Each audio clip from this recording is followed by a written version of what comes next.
Hi everyone, David Aragona and Craig Milkowski here, taking a look at the feature race at Saratoga on Saturday. Race 9 is the Grade 1 Coaching Club American Oaks for the 3-year-old fillies going the demanding mile and an eighth distance on the Saratoga main track. Craig, we've got a field of 6 signed on for this one, and it's an interesting race to discuss. We've got a couple of horses, actually 3 horses in total, coming out of the Kentucky Oaks, including the narrow runner-up in that race, Gambling Girl, who's coming back off a layoff, but also Hoosier Philly, who garnered a lot of attention in the lead up to the Kentucky Oaks, didn't ultimately make it to that race. But since then, seems like she's gotten back on form, has shown some speed in recent starts. I'll be interested to see how the public bets this race, because I had a tough time deciding who was going to be favored among her, Gambling Girl, and Wet Paint. Yeah, Wet Paint, who you did eventually make the morning line favorite, I believe was the favorite in the Kentucky Oaks. Didn't run that well that day. Was beaten by Hoosier Philly last out, but I can see why you made her the favorite, because I do think she had some excuses that day. And don't want to overlook Southlawn either. She has a nice pedigree coming in, or nice running lines coming in with some races that make her a strong candidate to win.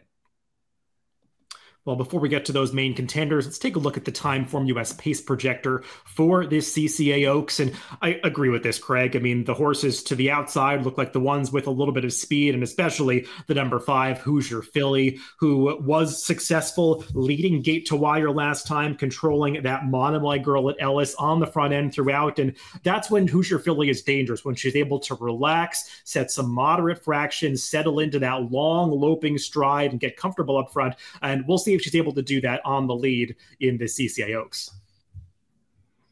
Yeah, she was a horse that struggled to get back into form, but she really showed some high speed in the Black-Eyed Susan. Things seemed to click. She didn't have to show high speed the next time, but she definitely prefers the front end. And the 2 horses that I'll be looking to launch from towards the back of the pack are the number 4, Gambling Girl, and also the number 2, Wet Paint, who does get that LP flag, indicating that she has the best Timeform US late pace rating in this field. Let's go through this field in post-position order, beginning with the number 1, Southlawn. She is one of those horses coming out of the Kentucky Oaks. Was not too successful in that race. I believe she went off as the second choice in the wagering, but was pretty disappointing, Craig. I will say, watching that race back, I'm not really sure what her rider's plan was in the opening quarter mile, but it definitely didn't help this horse at all. I mean, she was trying to angle out to somewhere and ended up cutting off another horse. I don't know if she ended up clipping heels with that one or not, but it was just a really awkward run to the clubhouse turn. Ultimately got into the clear to get about a 4-wide trip, but just kind of went backwards from the 3/8 mile pole home. Yeah, that Kentucky Oaks was a weirdly run race. I think there were a lot of tough trips in there that maybe don't appear tough at first ask, and this was one of them. Tough trip by the riders doing, as you note. Not sure what was going on with that trip in there, but she will have to improve. She still hasn't really run a fast speed figure, even in her big wins at the fairgrounds, including the Fairgrounds Oaks, but that's not all that surprising. The 3-year-old fillies haven't really been running fast speed figures as we see as we go through the rest of this field. Yeah, she's one that does have to pick it up a little bit, but I did really like that Fairgrounds Oaks score when she ran down eventual Oaks winner, Pretty Mischievous, that day. She's since been freshened up by Norm Cassie, who's having a fantastic year, especially with his dirt runners. So she's one that I could see getting back on track in this race. The number 2 is Wet Paint, who, as you noted, was the beaten favorite in the Kentucky Oaks, 2 back. Craig, she got a pretty good trip that day. I mean, she did have to weave through traffic a little bit. I thought Flavian Pratt maybe missed an opportunity to get her to the outside to make that clear run into the stretch that day, and having to go back down inside to rally, whereas Gambling Girl was able to stay outside the entire way. At the end of the day, though, she was a little disappointing in that race. I'm not going to hold her last race against her when she just really had no chance to ever get involved in that Monomoy Girl, given the way the pace played out and the way the Ellis Park track has been playing. Yeah, I don't think she ran as bad as it looks in the Oaks. It just said she had some traffic trouble, had to weave in and out. So it was still an improvement on her speed figures. And then last time, like you said, she had absolutely no chance against Hoosier Philly. The fractions were ridiculously slow. She did okay to be second that day. She's going to need some pace in here, but I think there's a chance she's finally going to get it. She, outside of the Kentucky Oaks, she hasn't really had any races where she's had a lot of pace in front of her. And you'll note as we go through these PPs that Wet Paint actually got a higher time form US speed figure than Hoosier Philly in that Monomoy girl due to the fact that pace is factored into those final time form US speed figures. The number 3, Sacred Wish, is the one horse we've got a replay for in this race, and we'll take a look at her finishing second in an optional claiming race at Belmont Park back in the middle of June. And Greg, I get why they're taking a shot in here. It's just not the deepest field, not the largest field for a Grade 1 event. She was entered last week to compete in that Wilton on opening week at Saratoga, but they opted to go for this Grade 1 instead. She's a horse that showed some promise through the spring. This race that she's competing in here has come back to be pretty strong. The winner returned to win last week at Saratoga, and the third place finisher, who Sacred Wish easily beat, came back and improved her speed figure, won a good second in that aforementioned Wilton. It was. You can't blame him for taking a shot. Obviously, a Grade 1 placing for a filly has a lot of value to the connections, but I can't help but look past that. I can't help but look at that Black-Eyed Susan running line where she faced similar contention and was just no match whatsoever in that field. It's a pretty big jump up here. Yeah, she did get an awkward trip into the first turn of a Black-Eyed Susan, got steadied on the inside, but still, the way she backed up and her lack of competitive speed figures makes her a little bit of an outsider in this field. The number 4 is Gambling Girl, and she is the one that had the most success of the Kentucky Oaks and those coming out of that race into this field. She narrowly lost to winner Pretty Mischievous, and the form of that race was flattered when that winner came back to win again in the Grade 1 Acorn in her next start.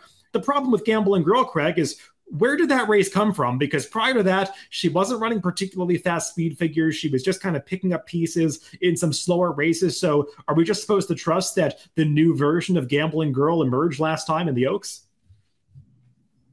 I might take a slightly different view in that as we look at her speed figures, they were improving every single time out. She had actually taken a bigger jump in the Gazelle, a 9-point jump, only 8-point jump in the Oaks. So maybe it's just part of that natural progression for a young 3-year-old filly, and maybe she has another forward move in her. Yeah, she is a horse that generally is at the mercy of pace. She likes to come from well back, and you can see she hasn't won a race in a little while. She last was victorious against New York Breds back in September of her 2-year-old season, so we'll see if she can get back to the winner's circle off the layoff in this Grade 1 affair. The number 5 is Hoosier Philly, and we already discussed her last race a little bit, Craig, the Monomoy girl at Ellis Park. That was a race that featured no other speed, a very slow pace. She got to waltz along on the front end. You could see all blue color-coded fractions in time form US, that rising pace figure line really significantly. You're rarely going to see paces that are that slow on the dirt. And also, that day got the pink color coding in the race rating box, indicating that it was speed favoring. And we've been seeing a lot of those days at Ellis Park. Craig. It's just generally been a really speed favoring surface. So I'm not really sure what to make of that race, though she did also run well too back in the Black-Eyed Susan, just not quite good enough to fend off Taxed going this same 1.125 distance. Yeah, it's tempting to think, that she's living up to her promise finally that she showed as a 2-year-old, but I'm not so sure. There's all the questions about the last race that you brought up, and the Black-Eyed Susan, which is definitely her best race this year, in my opinion. Tax was able to win that day. That one didn't come back so great. She ran an okay second in the Indiana Oaks last time. So I wonder just how strong that Black-Eyed Susan really was. And then we round out the field with the number 6. She's Looking Lucky. She's only tried a graded stakes one prior time. That was in the Grade 3 Fantasy back in April. And I think we both had some interest in her that day, and she couldn't have been duller. She was just never involved in that race behind Wet Paint. I believe she finished last, whereas Wet Paint was the winner. She did get back on track last time at Ellis in the slop, leading from gate to wire, winning off by 7 lengths. But as we've been saying, Craig, Ellis has been a track that has favored speed on many days, and it did seem like she really played to the track profile last time. She's coming in with quite a bit to prove, but at least she does have that tactical speed. Yeah, I think she'll be the horse most likely to press Hoosier Philly, as the pace projector showed. I'm always a little leery of these speed figures earned on sloppy tracks when horses run away from the field, and she still didn't run a speed figure big enough to beat some of the other contenders in here. Let's take a look at our picks for this Coaching Club American Oaks. And Greg, I agree with the horse you have on top being the one to beat, the number 2 Wet Paint. She just was in great form right up until that Kentucky Oaks. Didn't run that badly in that race. Had a big excuse last time. I think she's the one that they all have to take down. I do as well. I didn't have the morning lines at the time, so maybe I would reverse my top 2 picks had I seen them. But I do think she's probably the most likely winner because I think she's going to get some pace. And I think her form's a little bit dirtied up between a little bit of a tough trip in the Oaks and that just chanceless trip last time behind Hoosier Philly.